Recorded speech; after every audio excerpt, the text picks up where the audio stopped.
Alright class, I'm gonna do this video. I'm gonna try to make it as short as I can. On chapter 6, it's in regards to elevations and how to read them. Well, elevations uh, give an idea, a visual idea of how the building or the house it's gonna look. So you have two different types of elevations. Uh, One type, and I think you can see it here in the book before I cover orthographic. There's I think it covers it somewhere here. There we go. You have presentational elevations and you have working elevations. All right. Presentational elevations, they're gonna be more of on the visual end, even though both of them have to be visual because you have to get an idea how it's gonna look. But one of them, the presentational one, might have color, might have textures, it might look more of a like a rendering type, very minimal uh, information or added to the elevation. Is going to be more of a visual type of elevation, just so you can get the idea of your design across. The working elevation, that one is going to have a lot of more information. It also is going to be a visual representation, but it's going to have heights, nodes, leaders, multi-leaders, and saying what type of materials, heights, what type of windows, and so on and so forth.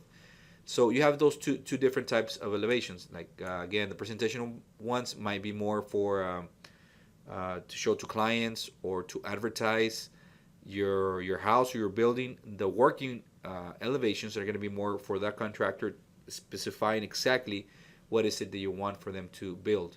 So I just went on Google, and for example, a representational elevation will be more something like this, all right, or even something like this, maybe. Very more on the visual end, not too much detail in regards to information, just visual. See here, we don't know how much this pitch is. We don't know the height. It doesn't give us that information. It gives a representation of how it's going to be. It doesn't tell us what's the height of the window. It's just a visual, right? And you have several here. Again, a visual representation of the elevation. Here you can play with colors and textures and so on. Okay, it could be a rendering. Well, actually, no. This is not an elevation. It's more of a pictorial view. But a working, or it could be something like this. See, it's an elevation, but again, it's just showing it's showing a representation of how it's going to look. So this is more for again for the owner or for the design aspect to present to clients or to advertise. But the contractor can't do much with this. They need a working elevation, okay? And this could be a better example of that. So here you have the elevation. Um, Actually, this is a wall section. Let's see. Let's try this one. It looks too small. This is better. Okay, so these are our elevations. You still see some sort of a detail. You can see the texture or the material that's going to have, but it also gives you all the information: the finished floor, the height of windows and doors, the pitch of roofs, the materials. So this is a working elevations. These are the ones that more than likely you'll be reading or designing, in which you have to specify, for example, windows, how they're going to open, what type of windows. And I'm just looking at this one. I just Googled it, and I'm looking at it right now. But again, you specify the pitch of the roofs and the materials. See, if there's a material you're gonna add or they're gonna have to put on the house in this case, you have to specify what type of material, and even as detail as manufacturer if you can, or if you're are asked to. Um, Sometimes they add this information here. For sure, it's gonna be on the specs. So, for example, just by looking at this elevation, we kind of figure out or see or know that there's some sort of a basement. Okay, you can see it here with hidden lines. So there's a basement, and you can see a window there. Okay, so again, on the working elevations, it's more you get more information, or you have to add more information for the contract to know exactly what is it that you want them to build. Okay, so working elevation and just for this elevation is only for representational purposes or presentational purposes. So let's start with those two. Now, the book talks about orthographic projection. You want to draw your elevations, or are going to be drawn with orthographic projection. Okay, it says right there. Now, orthographic projection, I'm going to use this. I think it makes it a lot more easier to see. In orthographic projection, you draw, you kind of cut the plane. Okay, we're used to seeing in 3D because that's the real world environment. You imagine a house, you see perspective. But when you do orthographic projection, you you imagine you take a straight shot at the viewing plane in which you're looking at the house or the building, and you draw and represent just the lines as they come. For example, let's take this right here, okay? And I'll show you a picture of your house right now. This is an orthographic projection of, in this case, there's a roof plan here, and there's a house underneath. You can see that hidden line representing the wall. So this, you're looking at that, looking from the bottom up. Let's say this section right here, right there. So this wall, this hidden line represents the wall. This hidden line represents the wall. This solid line represents the overhang, and this solid line represents the overhang. Now, we know, again, this is the same structure. This is when you see it from the front. This is when you see it from the side. From the front, we see that we have a gable here. Okay, so which means this is going down, right? It's coming down that way. If we flip it or rotate it, it will be like this. And this roof, it's coming down like that. Now, you draw it as it is. See, well, this one is coming up because it's a hip right here, right there. But this roof is coming straight at you, so that's the way you have to draw it. Now, I'm specifying on this one, and I'll show you a picture right now, because we tend to draw perspective. If we see a house for example, we're standing right here looking that way, we kind of see that roof sloping down or going up from our view. It would tend to show perspective. So some students I've seen, and it's a common mistake, for example, in this section, they will draw, instead of drawing the line straight up, they'll draw it at an angle like that, because they want to show that that roof is going up. Well, in orthographic projection, you don't do that. Okay, it just projects as it comes. So if you have some on your elevation, some lines that they're coming towards you, or they're not, or away from you, don't try to draw them in perspective. Okay, for example, and I went and I looked at this house. I don't know exactly what this house is. It's somewhere here in Mission. So I'm going to go ahead and look at it from the front, right? So from the front, we see this roof right here. Okay, it's a gable. So that means that roof, it's going down that way, and this one is coming down this way. All right. So now let's go to this side. Oops. There you go. Same house. Now this roof is coming down like that, right? The gable is going up right here, and it is going down like that. When you draw this in elevation, okay. Oops. All right. Don't see how it's here. This is the way you want to draw it. This is an accurate representation. See how the line is going straight up? Okay, straight up. That's how we draw it. Now, again, it's a common mistake for students to think, or for whoever it's working on their elevations.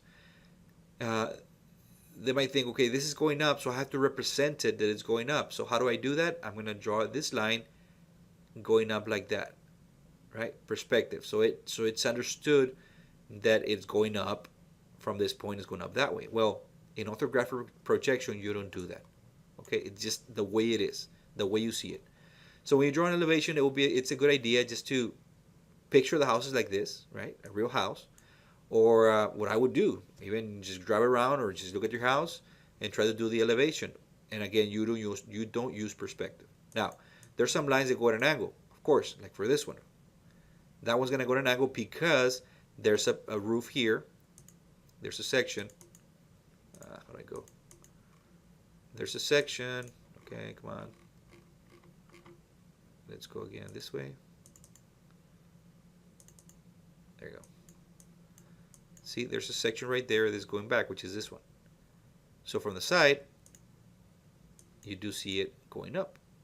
right?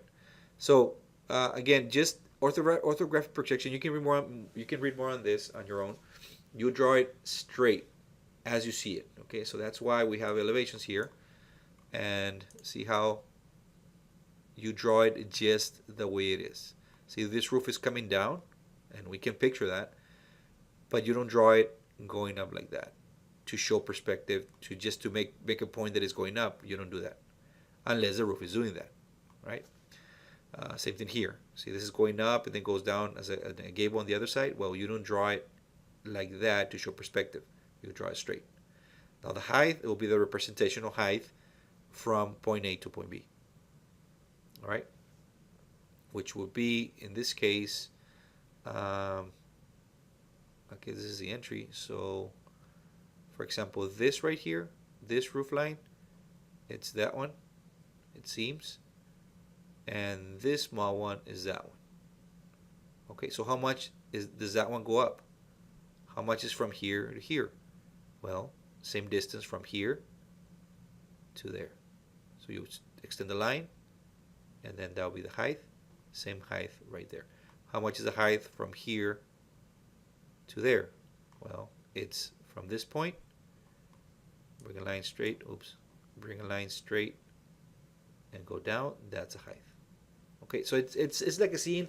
Best thing to imagine this. Imagine the house inside of a glass box, and you just look at it from different sides and straight, not in perspective. It's straight at the sides of the glass box, if you want to picture it like that. Okay, you can do a little more research on orthographic projection. Now, what else do we include on and this is a good read. You'll probably get the point if you just read this section. What's another? What else do we find in elevations? Well, again, like working elevations, you will find all the information.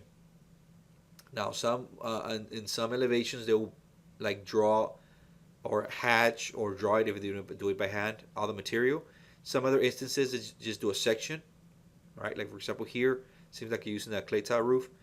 They don't add it everywhere, just add it somewhere. But there's probably a note somewhere saying that they're gonna use clay tile roof for the whole roof. All right. What else do we find? Okay, like this one again. This is like more of a presentational elevation. Okay, has detail. It looks more or less what type of wall it's gonna have, material. You can see the heights are represented. Chimneys are there, windows are there, but it doesn't tell you the heights and the actual material. So on working elevations, this is what you will find. You kind of have to hatch or draw the actual material, and not only draw it, but actually note it, what type of material it's going to be. For example, here, it's hard to read, 3x6, and it's hard to read that. But it says, it's telling you what type of material they'll be using. All right, same thing here. So you draw and represent the material, but not only that, you have to actually tell with a leader what type of material you're going to be using. Not only materials, but underlayment and so on and so forth. All right? Heights, for example, you have some rails. What are the heights of those things? What are the spacing right there? And these columns, and they're specifying right there what they are and sizes. Also the pitches of the roofs, you're specifying what pitch of a roof it is. You're going to have to specify also the heights of ceilings, heights of plate heights.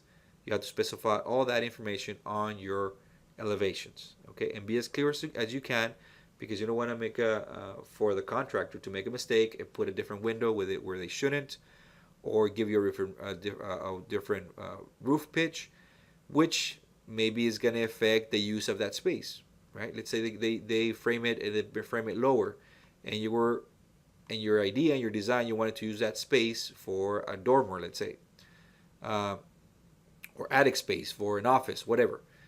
But if you want to specify the actual pitch for what you're envisioning, then if you want to specify the pitch, they might do it lower.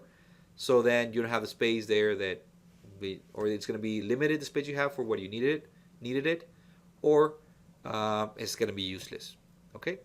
So think that. Also think of air conditioning. If you have air conditioning going through your attic, and the roof pitch is way too low, then you can have some issues there, or you have to redesign the HVAC system. So again, you have to represent all that in your elevations as you're drawing it, and also to read them, heights, and so on and so forth. All right. Again, there's a more simpler here, a little more simple. If you're doing flat roofs, you have to specify how the roof is going to be draining the water, and you have to represent that too and label it. Now this section here has been 15 minutes. I don't want to talk too much. You can read this section here. It just basically tells you you have to represent the material. This section talks about like wood shakes and shingles. You have to represent it and also label it. What type of material, what type of alignment you need. Tile. If you're going to have some skylights, you have to draw them and then how they're going to be represented. Okay? So basically how much, again, this is a good example too. What's the height from there to there? Well, you just project that line that way, project this line that way, and project that line right there that way, and that's what you get. Okay? So it's a matter just of referencing. And on materials, you can read that on your own, and same thing here. I think it goes all the way through. So you have to represent visually how it's going to look, and you have to label it. Right? And this you can read on your own. It's very self-explanatory. Same thing with doors. You want to represent the door for it to look on your elevation the way you want it, and then you have to note it. Or if you want to be very specific, you can even include from which manufacturer you want the door to be bought or built or made. You have to be specific on that. Same thing on your windows. You want to be very specific. Draw the window on how you want that window to what function you want in that window. And there's different ones, right? Single hung, sliding, swing, so on. So it depends on what type of door window you're gonna want for your house or building. You have to draw it the correct way and then label it. That way you get the door or window that you really want for your project. Chimneys, if they're chimneys, draw them, give information, rails, footings, and for the one that I showed you that had like a foundation or had a basement, or if the actual lot that you're building has a hill and you're using that hill to incorporate in your design, then you want to show how the footings are going to work with that, right? And here again, you're going to have put dimensioning if you need to, railing heights, spacing, so on and so forth, heights. Ceiling heights. Okay, so we're going to make sure you have those drawn as well. Okay, so all the information. All right, I think it's a short chapter. Yeah, it's a short chapter. So again, let's look at this one. Just to recap, it's an orthographic projection of the house. It's a representation of the house. You have to be as detailed as you can. Okay, especially if you're designing for the owner. If you're designing for the owner, you want to be very specific because then you want for them to get the accurate price of how much it's going to cost to build their house or building. If you're designing for sometimes for a contractor, then it might vary because they want to maybe limit not too much information. That way they can play around with the owner, whoever's going to buy that house, add more detail or take away detail to the house or building. So but it's an orthographic representation. Again, you don't show perspective. It's just what you see, the way you draw. Just shoot lines from the plan, and that's what it's going to be represented. Okay, and that's why you have 4 elevations, right? If there's a wall, for example, let's say this section right here, if it was going at an angle towards the back, well, how do I know that? Well, by looking at the other elevation, I can find that out, or by looking at the floor plan, I can find that out. So that's why you have to have a floor plan, roof plan, elevations to kind of understand how the house or building is going to look, right? And again, and then all the representation of the material, and then you also have to have label them, what type of material it is, height, ceiling heights, plate heights, and so on and so forth, all right? And again, for the presentational ones, you don't have to add all that information. It's more of a visual, so color, material, proportion.